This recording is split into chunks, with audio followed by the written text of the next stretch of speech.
வணக்கம். அகோர பைரவி மாந்திரிகம் யூடியூப் சேனலுக்கு அனைவரையும் அன்புடன் வரவேற்கிறேன். இன்றைக்கி நம்ம வீடியோ தொகுப்பில் எதிரியை வீழ்த்தக்கூடிய முறையை தான் பார்க்க போகிறோம். இந்த அதர்வன முறையை கருங்குட்டி பகவான் அவரை வச்சு பண்ணக்கூடிய முறை. இந்த முறையை நம்ம பண்ணுறதுக்கு கருங்குட்டி சித்து எடுக்கணும் அப்படிங்கிற அவசியம் கிடையாது. சரிங்களா? இந்த முறையை யார் வேணால் பண்ணலாம். எதிரிக்கு நேரம் கொஞ்சம் சரியில்லாத பட்சத்தில் ஆளை தட்டும். சரிங்களா? அது மட்டும் கிடையாது. இந்த முறை அதர்வனத்தில் ரொம்ப ஒரு முக்கியமான இடம் வகிக்குது. ஏன்னா கருங்குட்டினாவே ஃபுல் அண்ட் ஃபுல் பிளாக்கு தான். ஏன்னா ரொம்ப அதர்வனத்திலே இன்டெப்த்தாக இறங்கி ஒரு தேவதைனா அது கருங்குட்டி பகவான் தான். உங்களுக்கு நான் புரியும்படி சொல்லணும் அப்படின்னா, இந்த முறையை கொண்டு எதிரியை ஒரு திருப்பு தட்டினீங்கன்னா அவன் எந்த சூழ்நிலையும் எந்திரிக்க முடியாத அளவுக்கு ஆளை அடிக்கும். சரிங்களா? இதற்கு என்ன பொருட்கள் தேவை அப்படின்னா, மயான சாம்பல். சரிங்களா? துர்மரணம் அடைஞ்ச மயான சாம்பல், தேவாங்கு எரிஞ்ச தேவாங்கோட சாம்பல். சரிங்களா? நல்லா தெளிவாக தெரிஞ்சுக்கோங்க. மயான சாம்பல், துர்மரணம் அடைஞ்ச மயான சாம்பல் எடுத்துக்கோங்க. தேவாங்கோட அந்த அவிச்ச சாம்பல் அது எடுத்துக்கோங்க. எடுத்துட்டு நீங்கள் என்ன பண்ணணும்னா, கருங்குட்டி பகவானோட வாகனம் எருமை. சரிங்களா? அந்த எருமையோட கோமியத்தில் அந்த மயான சாம்பலை கலந்து உருவப்பாவையாக பிடிங்க. எதிரி மாதிரியே உருவப்பாவை பிடிங்க. சரிங்களா? எதிரி மாதிரியே கலந்து நீங்கள் உருவப்பாவை பிடிக்கணும். இது எப்போ பிடிக்கணும் அப்படின்னா, அமாவாசை அப்படி இல்லைன்னா பௌர்ணமி. இந்த 2 தினங்களில் உங்களுக்கு எது சரிப்பட்டு வருதோ நீங்கள் அதை தேர்ந்தெடுத்து இந்த முறையை நீங்கள் பண்ணலாம். இது பண்ணினதுக்கப்புறம் இன்னொரு முக்கியமான விஷயம் என்னென்னா, கெட்ட காரியங்கள் நல்ல விளையாடணும் அப்படின்னா 2 மாந்திரிகத்தில் அதிகமாக பயன்படுத்துவோம். என்னென்ன அப்படின்னா, கரும்பன்றியோட நெய், அப்புறம் கழுதையோட நெய். சரிங்களா? இது 2ல் கழுதையோட நெய் நல்லா வேகமாக இருக்கும். கரும்பன்றியும் வேகமாக இருக்கும். கழுதையோட நெய் இருந்தால் நீங்கள் அதை வாங்கிக்கோங்க. சரிங்களா? அப்படி இல்லாத பட்சத்தில்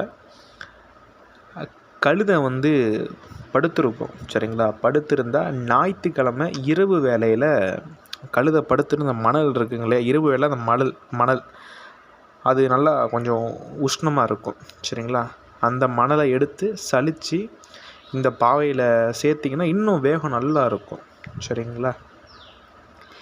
அந்த எதிரி மாதிரியே நீங்கள் பாவை பிடிச்சிட்டிங்கன்னா, எதிரிக்கு உண்டான என்னென்ன அவன் போட்டிருக்க உதிர துணி, அவனுக்கு ஏதாவது ஒரு உதிரப்பட்ட துணி இருந்தால் வைங்க, இல்லாட்டி வேர்வப்பட்ட துணி இருந்தாலும் வைக்கலாம். தலைமுடி, காலடி, மண் எது இருந்தாலும் நீங்கள் வைக்கலாம். அப்படி நீங்கள் வைக்கும்போது எதிரியானவன் எந்த சூழ்நிலையும் அவனால் தப்பிக்க முடியாது. சரிங்களா? ஏன்னா மந்திரத்தை சொல்லும்போது மனசை ஒருநிலைப்படுத்த முடியாத பட்சத்தில் நீங்கள் இந்த அடையாள பொருட்கள்லாம் வச்சு இந்த மாதிரி சில வேலைகள் பண்ணும்போது எதிரியானவன் எந்த சூழ்நிலையும் தப்பிக்க முடியாது, அடித்து நொறுக்கி தள்ளும். சரிங்களா? கருங்குட்டியோட வேலை அதுக்கு நேர காலம்லாம் அப்பாற்பட்டது. சரிங்களா? போனால் சொன்ன வேலையை முடிச்சுட்டு அடுத்த நிமிஷம் வேலை செய்யும். இந்த மாதிரி நீங்கள் கழுதையோட நெய்யை நீங்கள் எடுத்துக்கலாம். எடுத்துட்டு அதுக்கப்புறம் என்னென்னா, அண்டங்காக்காவோட அந்த ஈரல்.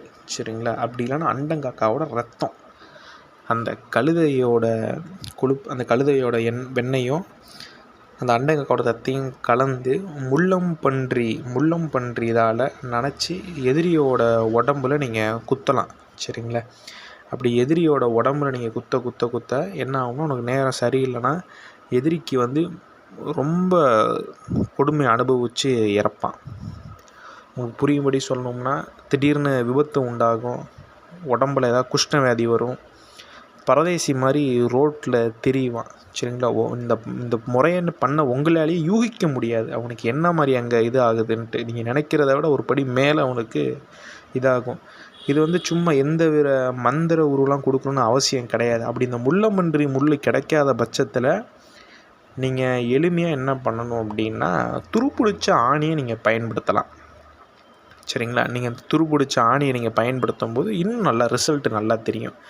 இந்த பாவையை பண்ணி முடித்ததுக்கப்புறம் நீங்கள் என்ன பண்ணணும், மயானத்தில் எரிமேடையில் புதைக்கணும். சரிங்களா? போனால் எரிப்பாங்க இல்லையா, அந்த இதில் இல்லை, அது பக்கத்தில் கூட நீங்கள் புதைக்கலாம். சரிங்களா? மயானத்தில் ஏதோ ஒரு இடத்துல புதைக்கலாம். இந்த இடத்துல தான் புதைக்கணும்னு அவசியம் கிடையாது. மயானத்தில் எந்த திசை எதுக்கு எங்கே வேணால் நீங்கள் புதைக்கலாம். இதை நீங்கள் பண்ணும்போது, இந்த முறையை பண்ணும்போது நீங்கள் கொஞ்சம் உடற்கட்டு மாலை போட்டு பண்ணுங்கள். ரொம்ப ஒரு முக்கியமான விஷயம், இந்த முறையை இரவு வேளையில் மட்டும்தான் பண்ணணும். அது மட்டும் இல்லை, புளிய மரம் அடியில் உட்காந்து பண்ணுங்க. சரிங்களா? வீட்டில் இந்த முறையை நீங்கள் பண்ண வேண்டாம். இந்த முறையை நீங்கள் பண்ணிவிட்டு வீட்டுக்கு போகும்போது ரொம்ப சுத்தபத்தமாக கவனமாக போங்க. சரிங்களா? உடற்கட்டு மாலை இல்லாமல் இந்த முறையை எக்காரணத்தை கொண்டும் பண்ணிடாதீங்க. பின்விளைவுகள் வரும். கண்டிப்பாக என்னால் அடித்து சொல்ல முடியும், கருங்குட்டி பகவானோட முறையில் பின்விளைவுகள் 100% வரும். சரிங்களா? உங்களுக்குன்னு பாதுகாப்புக்குன்னு ஒன்று வச்சுட்டு அதுக்கப்புறம் நீங்கள் இந்த முறையை நீங்கள் பண்ணும்போது எதிரியை எளிமையாக வீழ்த்த முடியும். சரிங்களா? உங்களை கண்டாவே அஞ்சு நடுங்குவான். எந்த ஒரு மாந்திரிகன்ட்ட போனாலுமே இதை கண்டுபிடிக்க முடியாது. ஏன்னா இது தாந்திரிகத்தில் நம்ம அடிக்கிறோம். சின்ன சின்ன விஷயங்கள் போட்டு தாந்திரிகத்தில் அடிக்கிறனால அவனால் அதை உடச்சி மீள முடியாது. எந்த மாந்திரிகன்ட்ட போனாலும் இந்த ஆள் இந்த நபர் தான் பண்ணாங்கன்னு கண்டுபிடிக்க முடியாது. சரிங்களா? இது என்னோடய அனுபவத்தில் சொல்கிறேன். எக்காரணத்தை கொண்டு கண்டுபிடிக்க முடியாது. எதிரிக்கு இதை பயன்படுத்துங்க. சரிங்களா? மீண்டும் அடுத்த காணொளியில் சந்திக்கிறேன். நன்றி, வணக்கம்.